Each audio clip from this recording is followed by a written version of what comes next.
സണ്ണിയുടെ കാര്യത്തിൽ ഒരു നിയമലംഘനം ഉണ്ടായിട്ടില്ല എന്നാണോ കോൺഗ്രസ് വക്താവ് പറഞ്ഞു വരുന്നത്? ഒരു മിനിറ്റ്, ഒന്ന് ആർ വി ബാബു മറുപടി പറയട്ടെ. അല്ല, ഇത് ഞാൻ പറഞ്ഞില്ല, ഇത് കൊഗനൈസബിൾ ആയിട്ടുള്ള ഒരു കേസാണ്.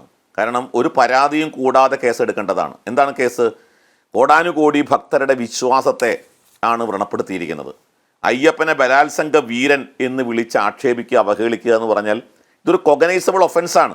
ഒരു വിമർശനവും അധിക്ഷേപവും രണ്ടും രണ്ടാണ്. വിമർശിക്കാൻ നമ്മുടെ നാട്ടിൽ ഭരണഘടന നമുക്ക് സ്വാതന്ത്ര്യം തരുന്നുണ്ട്. അധിക്ഷേപിക്കാൻ, അവഹേളിക്കാൻ സ്വാതന്ത്ര്യം തരുന്നില്ല.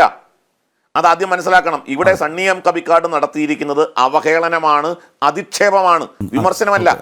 അയ്യപ്പനെ വിമർശിക്കാം നിങ്ങൾക്ക്, അയ്യപ്പനെ വിമർശിക്കുന്നതുകൊണ്ട് തെറ്റൊന്നുമില്ല. പക്ഷേ അയ്യപ്പനെ വിമർശിക്കലല്ല നടത്തിയിരിക്കുന്നത്. ഇപ്പോൾ ശ്രീകൃഷ്ണനെ വിമർശിക്കുന്നു, നമ്മുടെ ഭഗവത്ഗീത വിമർശിക്കുന്നു, രാമായണത്തെ വിമർശിക്കുന്നു, ശ്രീരാമനെ വിമർശിക്കുന്നു, ആരെയൊക്കെ വിമർശിക്കുന്നു. അതിലാരെങ്കിലും കേസെടുക്കണമെന്ന് പറയുന്നുണ്ടോ? ഇവിടെ കേസെടുക്കാൻ കാരണം പറയുന്നത് അദ്ദേഹത്തെ ഒരു ബലാത്സംഗ വീരനായിട്ട് ചിത്രീകരിച്ചിരിക്കുന്നു. മാളികപ്പുറത്തമ്മയെ, അതായത് സ്വന്തം മാതൃസ്ഥാനത്ത് നിൽക്കുന്ന മാളികപ്പുറത്തമ്മയെ കണ്ടാൽ കയറി ബലാത്സംഗം ചെയ്യുന്ന ഒരു ബലാത്സംഗ വീരനായിട്ട് അയ്യപ്പനെ ചിത്രീകരിക്കുമ്പോൾ ഇതൊരു കൊഗനൈസബിൾ ഒഫൻസാണ്. സ്വമേധയാ പോലീസ് കേസെടുക്കേണ്ടതാണ്. അതിന് പകരം കാരണം ഞാൻ ആ വാക്കുകൾ എനിക്കത് പറയാൻ ബുദ്ധിമുട്ടുള്ളത് കൊണ്ടാണ് ഞാനത് പറയാതിരുന്നത്. ഈ ചർച്ചയുടെ തുടക്കത്തിൽ തന്നെ ആ വിഷം വമിപ്പിക്കുന്ന വൃത്തികെട്ട വാക്കുകൾ നമ്മൾ ഇവിടെ സംപ്രേഷണം ചെയ്തതുമാണ്. അത് എനിക്കത് പറയാൻ താല്പര്യമില്ല. അങ്ങ് പ്രതികരിക്കൂ. നോക്കൂ നീലിമ, ശ്രീ ആർ ബി ബാബു പറഞ്ഞ ഒരു പോയിന്റിനോട് ഞാൻ 100% യോജിക്കുകയാണ്. നമുക്ക് വിമർശിക്കാം, പക്ഷേ അധിക്ഷേപം അരുത്. ആ വാക്കുകളോട് ഞാൻ 100% ഞാൻ യോജിക്കുകയാണ്. നമുക്ക് മറ്റൊരു മതത്തിൻ്റെയോ അല്ലെങ്കിൽ അവരുടെ വിശ്വാസ പ്രമാണങ്ങളെയോ നമുക്ക് അധിക്ഷേപിക്കുന്നത് ശരിയുള്ള കാര്യമല്ല. ഞാൻ പറഞ്ഞത് നമ്മുടെ സമൂഹത്തിൽ ആരോ ആയിക്കോട്ടെ, ഏത് മതം, നേരത്തെ ബഹുമാനായ അഡ്വക്കേറ്റ് സതീഷ് വസന്ത് സൂചിപ്പിച്ചതുപോലെ ഏത് മതവിശ്വാസങ്ങളെയും ആകട്ടെ, അതിലെ വിമർശിക്കുന്നവരെയോ അധിക്ഷേപിക്കുന്നവരെയോ നമ്മുടെ നിയമലംഘനത്തിൻ്റെ പരിധിയിൽ വരികയാണെങ്കിൽ നിശ്ചയമായും നിയമ നടപടികൾ നേരിടുവാൻ അവർ ബാധ്യസ്ഥരാണ്. അത് നമ്മുടെ നീതിന്യായ വ്യവസ്ഥയനുസരിച്ച് അവർക്ക് എതിരെ നടപടി സ്വീകരിക്കപ്പെടുകയും ചെയ്യും. അതിന് ഒരു തർക്കവുമില്ല. നമ്മൾ ഒരു ജനാധിപത്യ രാജ്യത്ത് നമ്മൾ ഇത്തരത്തിൽ ഒരു ചില പ്രസ്താവനകൾ വരുത്തി ജനങ്ങളിൽ ഒരു വിഭാഗീയത സൃഷ്ടിച്ചുകൊണ്ടോ ഒരു ധ്രുവീകരണം സൃഷ്ടിക്കുവാനോ ഉള്ള അവസരം നൽകാതിരിക്കുക എന്നുള്ളതാണ് പരിഷ്കൃത സമൂഹത്തിലെ സാമൂഹിക പ്രവർത്തകർ ചിന്തിക്കേണ്ടത്. അപ്പോൾ അത്തരത്തിലാണ് നമ്മുടെ നീതിന്യായ വ്യവസ്ഥയും ഉള്ളത്. അതിൽ കുറ്റം ചെയ്തു കഴിഞ്ഞാൽ അല്ലെങ്കിൽ കുറ്റമാണെന്ന് നീതി വ്യവസ്ഥയുടെ മുൻപാകെ ബോധ്യപ്പെട്ട് കഴിഞ്ഞാൽ നിശ്ചയമായിട്ടും നടപടികൾ ഉണ്ടായിരിക്കും. അതിൽ ആരെങ്കിലും സംരക്ഷിക്കുകയോ സംരക്ഷിക്കപ്പെടാതിരിക്കുകയോ എന്നുള്ളതല്ല. അങ്ങനെയാണ് നമ്മുടെ ജനാധിപത്യ വ്യവസ്ഥയും നമ്മുടെ ഭരണ സംവിധാനവും നിൽക്കുന്നത്. നീലിമ. ശ്രീ ആർ വി ബാബു, നേരത്തെ ശബരിമലയുമായി ബന്ധപ്പെട്ട് ഈ സണ്ണി എം കബിക്കാട് നേരത്തെയും ചില വിവാദ പ്രസ്താവനകളൊക്കെ നടത്തിയിട്ടുണ്ട്. ശബരിമല സ്ത്രീ പ്രവേശന സമയത്ത്, യുവതി പ്രവേശന സമയത്തൊക്കെ ഇയാൾ നടത്തിയ ചില പരാമർശങ്ങളൊക്കെ വളരെ സജീവമായി ശ്രദ്ധയിൽപ്പെട്ടതാണ്. അത് അയ്യപ്പൻ ആരുടേതാണ് എന്ന് പറയുന്ന ഒരു വിവാദത്തിന് തിരികൊളുത്തു ഉണ്ടായി. അത് മലയരയ വിഭാഗത്തെ ഈ പ്രശ്നത്തിൽ ഇടപെടുവിപ്പിച്ച് ഹിന്ദുക്കൾക്കിടയിൽ ഒരു അനൈക്യം സൃഷ്ടിക്കാൻ സണ്ണി എം കബിക്കാട് അന്നേ ശ്രമിച്ചിട്ടുണ്ട്. അത് ആ രീതിയിൽ തന്നെ ഹൈന്ദവ സമൂഹം തള്ളിക്കളഞ്ഞൊരു കാര്യമാണ്. അപ്പോൾ ഈ അന്ന് അയ്യപ്പനെക്കുറിച്ച് പറഞ്ഞത് ഇപ്പോഴത്തെ ഒരു പരാമർശവുമായി ബന്ധപ്പെടുത്തി നോക്കുമ്പോൾ അന്ന് അയാൾ പറയുന്നത് മലയരയ വിഭാഗത്തിന് വേണ്ടിയാണ് എന്നായിരുന്നു. പക്ഷേ അതായിരുന്നില്ല. ഹൈന്ദവ ജനവിഭാഗത്തെ നമുക്കറിയാം, ജാതി മത വ്യത്യാസമില്ലാതെ എല്ലാവരും ഒത്തുചേരുന്ന ഒരിടം, പ്രത്യേകിച്ച് ഹൈന്ദവ ജനവിഭാഗത്തിൻ്റെ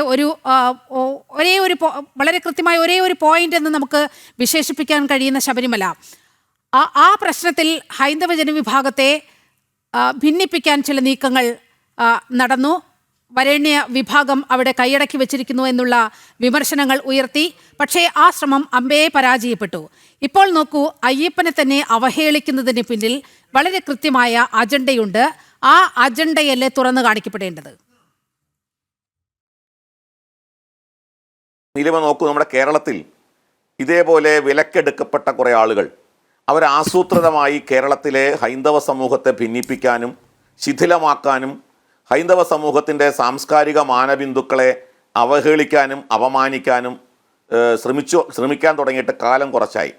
അവരൊക്കെ വിലക്കെടുക്കപ്പെട്ടപ്പോഴാണ് അവർ ഹിന്ദു വിരുദ്ധ ശക്തികളുടെ കോടാലിക്കൈകളായി പ്രവർത്തിക്കുന്നവരാണ്. ഇവിടെ തന്നെ സണ്ണി എം കബിക്കാട് എന്ന് പറയുന്ന ഇപ്പോൾ പൈലി എന്നോ അനിൽകുമാർ എന്നോ പല പേരുകൾ അദ്ദേഹത്തെക്കുറിച്ച് പറയുന്നു. അതെന്തോ ആവട്ടെ, അത്തരം ഒരാൾ അദ്ദേഹത്തിൻ്റെ നിലപാട് എന്താണ്? ഇപ്പോൾ ഹിന്ദു വിശ്വാസങ്ങളുമായി ബന്ധപ്പെട്ട്, ഹിന്ദു മതവുമായി ബന്ധപ്പെട്ട്, ഇനി ശബരിമലയുമായി ബന്ധപ്പെട്ടൊക്കെ അദ്ദേഹത്തിന് വ്യക്തമായ നിലപാടുണ്ട്. ആ നിലപാട് നിലവിലുള്ള ഹൈന്ദവ വിശ്വാസങ്ങളെയും കോടാനുകൂടി വരുന്ന ഭക്തന്മാരുടെ വിശ്വാസങ്ങളെയും വികാരങ്ങളെയും ഒക്കെ മുറിവേൽപ്പിക്കുന്ന നിലപാടാണ്. പക്ഷേ ആ നിലപാടല്ല ഇസ്ലാമിനെ കുറിച്ച് അദ്ദേഹത്തിനുള്ളത്. അദ്ദേഹം ജമാഅത്തെ ഇസ്ലാമിയുടെ വേദിയിൽ പോയി, നേരത്തെ നിങ്ങൾ പ്രക്ഷേപണം ചെയ്ത ആ പ്രസംഗം ജമാഅത്തെ ഇസ്ലാമി സംഘടിപ്പിച്ച യോഗമാണ്. വെളിച്ചമാണ് ദൈവദൂതർ എന്ന പേരിൽ സംഘടിപ്പിക്കപ്പെട്ട ഒരു സംവാദത്തിൽ നടത്തിയ പ്രസംഗമാണ് നിങ്ങൾ പ്രക്ഷേപണം ചെയ്തത്. ആ പ്രസംഗത്തിൽ അദ്ദേഹം ഹിന്ദു മതത്തെ വളരെ വലിയ തോതിൽ ഇകഴ്ത്തുന്നു. ഹിന്ദുമതം എന്ന ഒരു മതമില്ലെന്ന് മാത്രമല്ല, അത് താത്വികമായിട്ടാണ് പറയുന്നതെങ്കിൽ നമുക്കതിനോട് യോജിക്കുകയോ വിയോജിക്കുകയൊക്കെ ചെയ്യാം. അതല്ല, മറിച്ച് മറ്റൊരു മതവുമായിട്ട് താരതമ്യം ചെയ്തുകൊണ്ട് സനാതന ധർമ്മത്തെയും ഹൈന്ദവ ദേവതാ സങ്കല്പങ്ങളെയും ഒക്കെ നിശിതമായി വിമർശിക്കുന്ന ഭാഗങ്ങൾ ആ പ്രസംഗത്തിലുണ്ട്. മാത്രമല്ല, അദ്ദേഹം മുഹമ്മദ് നബിയുമായിട്ട് താരതമ്യം ചെയ്യുകയാണ്. ഹൈന്ദവ വിശ്വാസങ്ങളെയൊക്കെ മുഹമ്മദ് നബിയുമായിട്ട് താരതമ്യം ചെയ്യുകയാണ്. ഏത് നബിയാണ്? ഞാനത് പറയുന്നില്ല, കാരണം ഒരു വിശ്വാസത്തെയും ഞാൻ അവഹേളിക്കാൻ താല്പര്യപ്പെടുന്നില്ല. അത്തരം മതവിശ്വാസികളെ മുറിവേൽപ്പിക്കാൻ ഞാൻ ആഗ്രഹിക്കുന്നില്ല.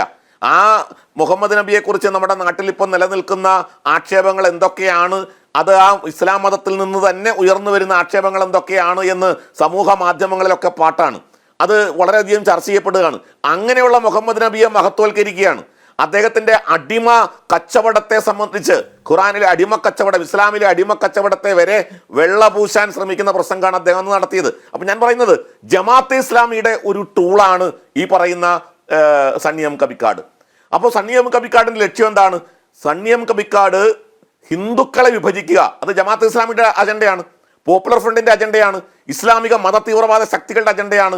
ഹിന്ദുക്കളെ ഭിന്നിപ്പിക്കുക, ജാതിയുടെ പേരിൽ ഭിന്നിപ്പിക്കുക, സാംസ്കാരികമായ വൈജാത്യങ്ങളുടെ പേരിൽ ഭിന്നിപ്പിക്കുക, വിശ്വാസങ്ങളുടെ പേരിൽ ഭിന്നിപ്പിക്കുക, ഇങ്ങനെ ഹിന്ദു സമൂഹത്തെ ഭിന്നിപ്പിച്ച് ദുർബലമാക്കുക എന്ന ലക്ഷ്യത്തോടെ പ്രവർത്തിക്കുന്ന മത തീവ്രവാദ ശക്തികളുടെ കോടാലിക്കൈയാണ് യഥാർത്ഥത്തിൽ സണ്ണി എം കബിക്കാട്.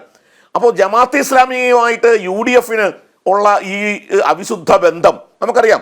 ഈ കേരളത്തിൽ ജമാഅത്തെ ഇസ്ലാമി UDF പരസ്യമായി പിന്തുണയ്ക്കുകയും ജമാഅത്തെ ഇസ്ലാമിയെ നമ്മുടെ മുഖ്യമന്ത്രി VD സതീശൻ വെള്ളപൂശുകയും ചെയ്ത നാടാണ് കേരളം.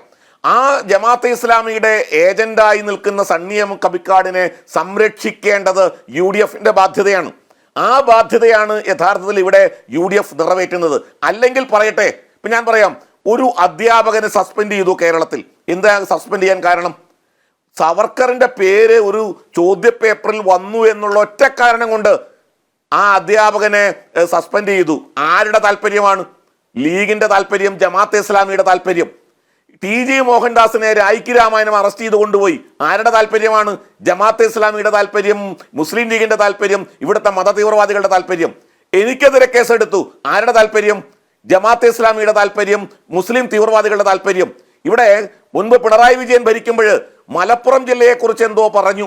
മലപ്പുറം ജില്ലയിലെ ഈഴവർക്ക് അനുഭവിക്കേണ്ടി വരുന്ന വിവേചനങ്ങളെക്കുറിച്ച് ചൂണ്ടിക്കാണിച്ചു. അതിൻ്റെ പേരിൽ വെള്ളാപ്പള്ളി നടേശനെതിരെ കേസെടുക്കണം എന്ന് പ്രസ്താവന ഇറക്കിയവരാണ് ഈ റെജിയുടെ പാർട്ടി നേതാക്കന്മാർ. അപ്പോൾ മുസ്ലിം സംബന്ധമായ ഏത് വിഷയം വരുമ്പോഴും ചാടിയിറങ്ങി. ഇപ്പൊ തന്നെ നമുക്കറിയാം, ഇവിടെ മാടാക്കര പള്ളിയിൽ പോലീസ് ഷൂസ് ഇട്ട് കയറി എന്ന് പറഞ്ഞിട്ട് ഇടതുപക്ഷത്തിന്റെ നേതാക്കന്മാർ, മുഹമ്മദ് റിയാസ് അടക്കം രംഗത്ത് വന്നിട്ടുണ്ട്. എന്താ ബസന്തേ, ഈ അയ്യപ്പനെ വിമർശിക്കുമ്പോൾ, അയ്യപ്പനെ ഇത്തരത്തിൽ അധിക്ഷേപിക്കുമ്പോൾ ഇടതുപക്ഷത്തിന്റെ നേതാക്കന്മാരെ, കോൺഗ്രസിന്റെ നേതാക്കന്മാരെ, നമ്മുടെ മാധ്യമങ്ങളെ ഒന്നും കാണുന്നില്ല. കാരണം അയ്യപ്പനെ അധിക്ഷേപിച്ചാൽ അത് ഹിന്ദുക്കൾ സഹിച്ചോളണം എന്ന നിലപാടാണ്. എനിക്ക് അത്ഭുതം ഇതൊന്നുമല്ല നീലിമ. എന്നെ അത്ഭുതപ്പെടുത്തുന്നത് ഈ ശബരിമല ക്ഷേത്രമാണ് കേരളത്തിലെ തിരുവിതാംകൂർ ദേവസ്വം ബോർഡിന്റെ കീഴിലെ ക്ഷേത്രങ്ങളെ മുഴുവൻ നിലനിർത്തുന്നത് എന്നാണ് ദേവസ്വം ബോർഡ് പറയുന്നത്. ദേവസ്വം ബോർഡ് പ്രസിഡന്റുമാർ ആവർത്തിച്ച് പറയാറുള്ളത്, ദേവസ്വം മന്ത്രി പറഞ്ഞിട്ടുള്ളത്.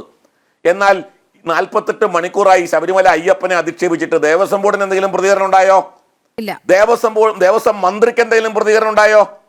ഈ മന്ത്രിമാർക്ക് ആർക്കെങ്കിലും പ്രതികരണം ഉണ്ടായോ? കാരണം ആക്രമിക്കപ്പെടുന്നത് ഹിന്ദുക്കളാണെങ്കിൽ മൗനം നടിക്കുക എന്നുള്ളത് കേരളത്തിലെ ഈ മതേതരത്വം എന്ന് പറഞ്ഞിട്ട് ഇവിടെ നേരത്തെ റെജി ദീർഘനേരം പ്രസംഗിച്ചില്ലേ, മതേതരത്വം, മത സൗഹാർദ്ദം എന്നൊക്കെ. വെറും ഏട്ടിലെ പശുവാണ് കേരളത്തിലെ മതേതരത്വം. ഹിന്ദുക്കളെ അധിക്ഷേപിക്കാനും അവഹേളിക്കാനുമുള്ള ഒരു ലൈസൻസാണ് കേരളത്തിലെ മതേതരത്വം. അതുകൊണ്ട് കേരളത്തിലെ ഇത്തരത്തിലുള്ള മതേതര കാപട്യങ്ങൾ, ആ കാപട്യങ്ങൾക്ക് ഇരയാകേണ്ടി വരുന്നൊരു സമൂഹമാണ് കേരളത്തിലെ ഹൈന്ദവ സമൂഹം. അത് ആ നിലയ്ക്ക് വേണം ഈ വിഷയത്തെ കാണാൻ എന്നാണ് എനിക്ക് ഈ വിഷയത്തോടുള്ള പ്രതികരണത്തിൽ സൂചിപ്പിക്കാനുള്ളത്. നീലിമ. ഓക്കെ.